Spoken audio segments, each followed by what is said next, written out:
you want me to main gate you into the park to give you my free passes just because you were a character parade performer in Florida. And I was like, mm-hmm. On this week's edition of Sunday Sofa Time, I'm gonna tell you about the time I begged to get into Disneyland for free.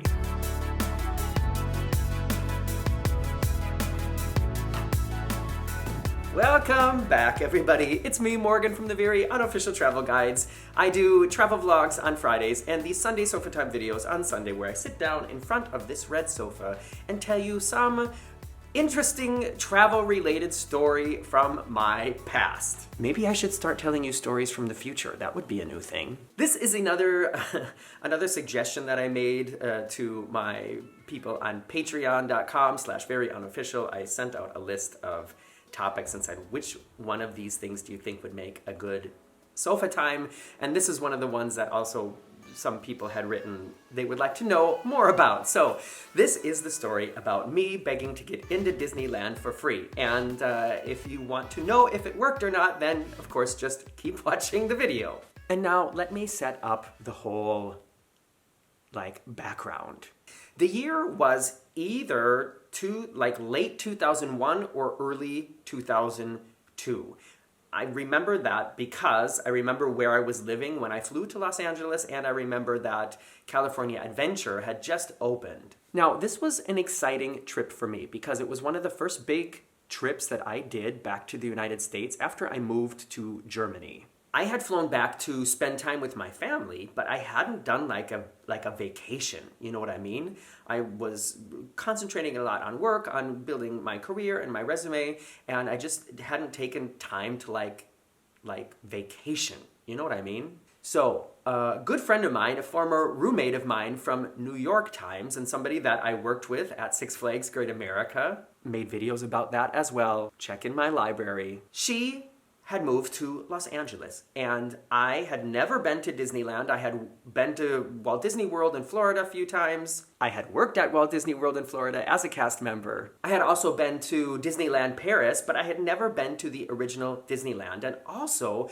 I really wanted to go to Six Flags Magic Mountain and Knott's Berry Farm. Those are two other great big theme parks in California, if you didn't know. So like I said, I think it really was the first time that I was like, all right, I'm going to travel someplace, and it's not going to be to visit my family or for a job. I'm just going to go to California and do fun things. And that sounds so weird to me right now, but I don't know. You know, I was so much younger, and I was just sort of getting to that place in my life where I had extra money to sort of spend on these things. But I didn't have a lot of extra money, and that is the reason why the title of this video exists. So I flew to Los Angeles, and I was staying with my friend Allison and her roommates on their couch.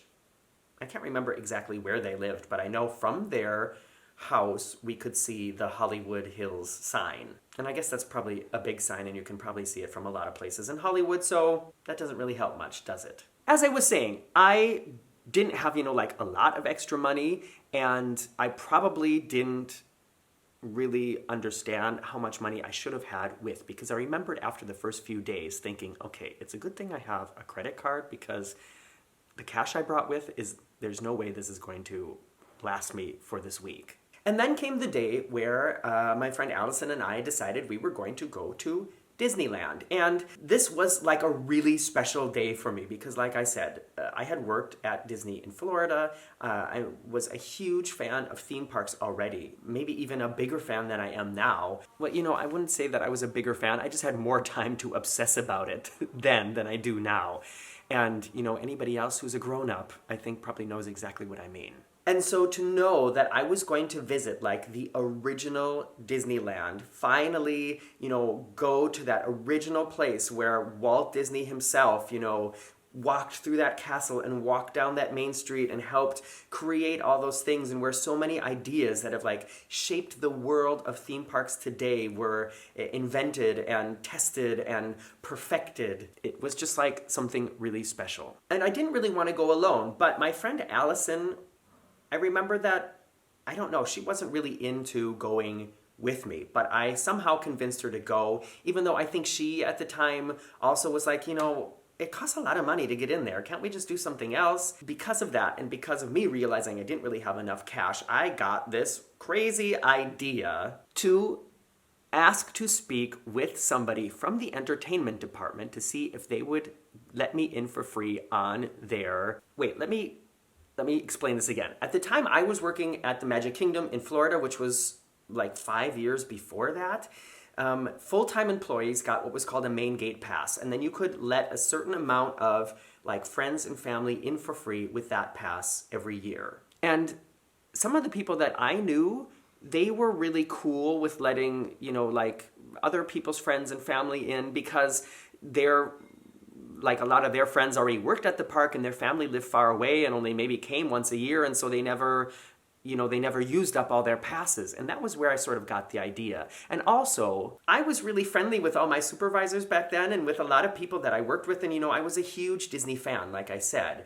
And so I was thinking, if I was in this situation that, and I had a main gate pass and I still had passes left on it, that I probably would say yes. And that's why I decided, all right, well, this might work. I'll give it a try. So Allison and I drove to Disneyland early in the morning. We parked the car in the parking garage, which was weird for me to park a car at a parking garage at Disney. We walked through downtown Disney to the main gate, and then I went to guest relations, and I explained to them.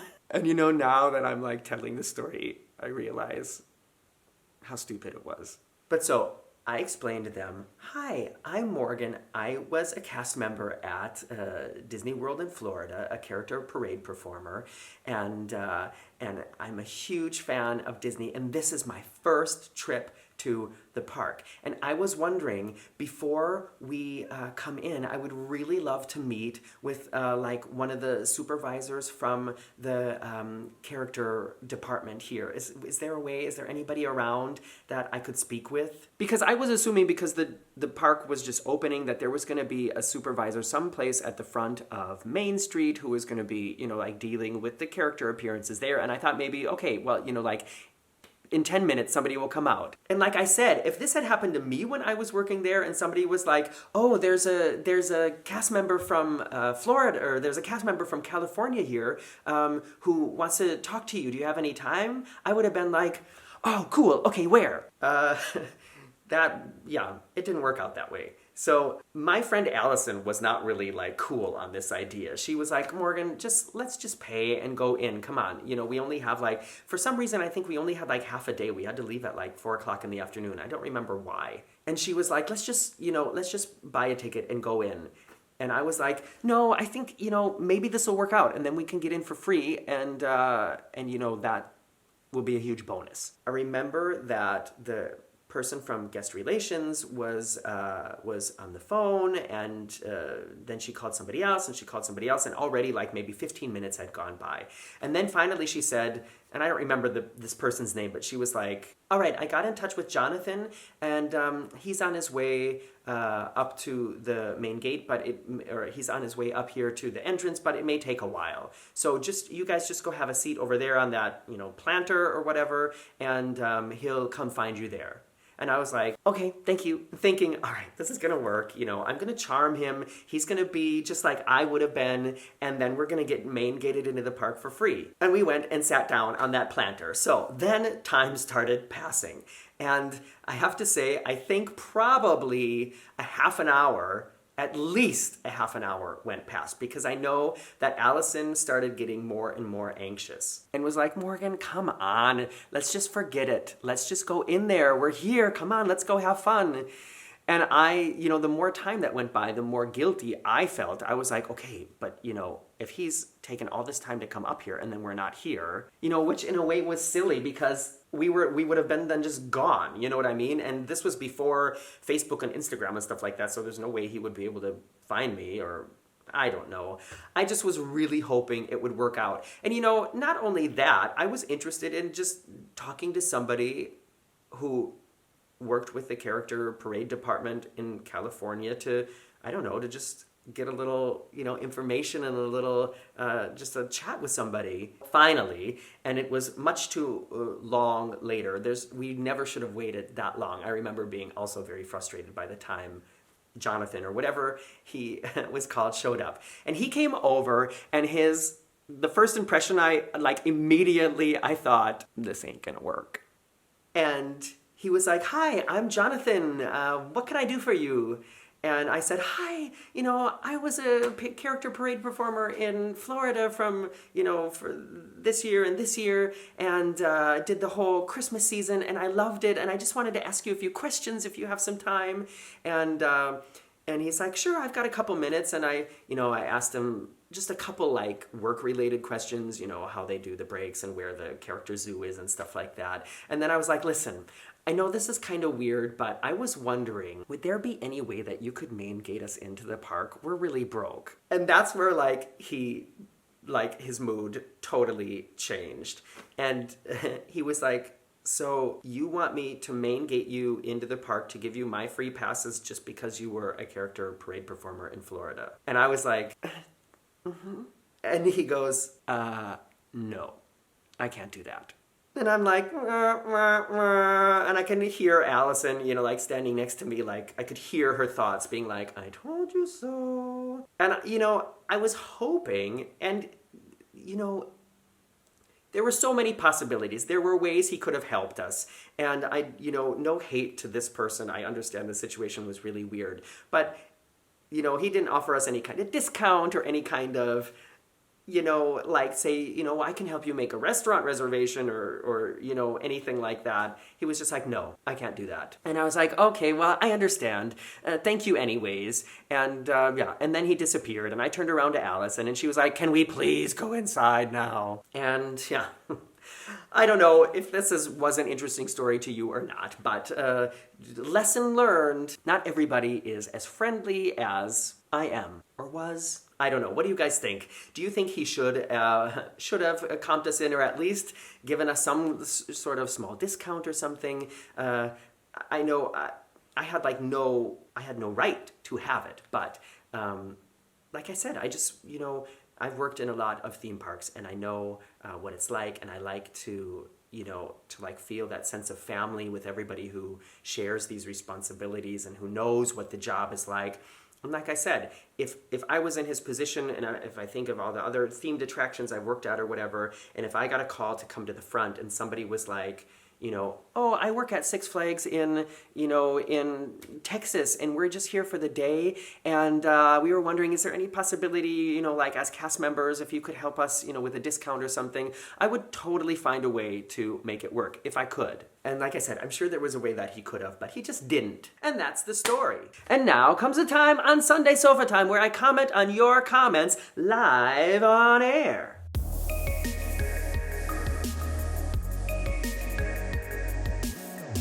In last week's Sunday Sofatime, I talked about 5.5 reasons why I sometimes stay on the ship when I'm on a cruise and don't go out into the port, wherever we are. And this has become a really popular video already. I'm really glad that so many people have found it interesting and that, it helped people. These are some of the comments relating to that video. So the first one I want to read is from Chantel Pateneau, and she writes, "We usually get off very early." I think she means get off the ship, by the way.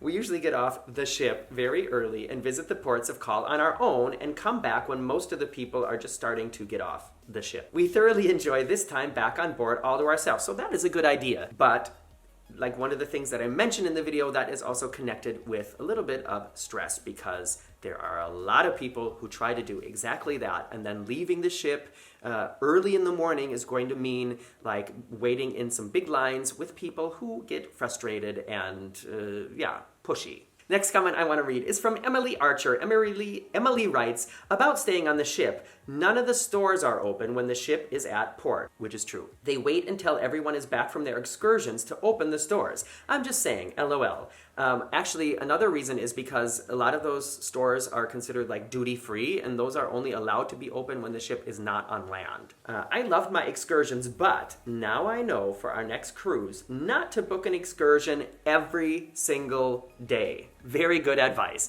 And that's one of the things that we talked about, that it's just the more excursions you do, the less relaxing, the less chill your vacation is going to be. All right, last comment I want to read is from David Ellie or Eli or LA. David writes, "There's no beach on the ship. I came a long way not to enjoy a beach." So it's hard to justify staying on the ship. "I must respectfully disagree with you on this, sir."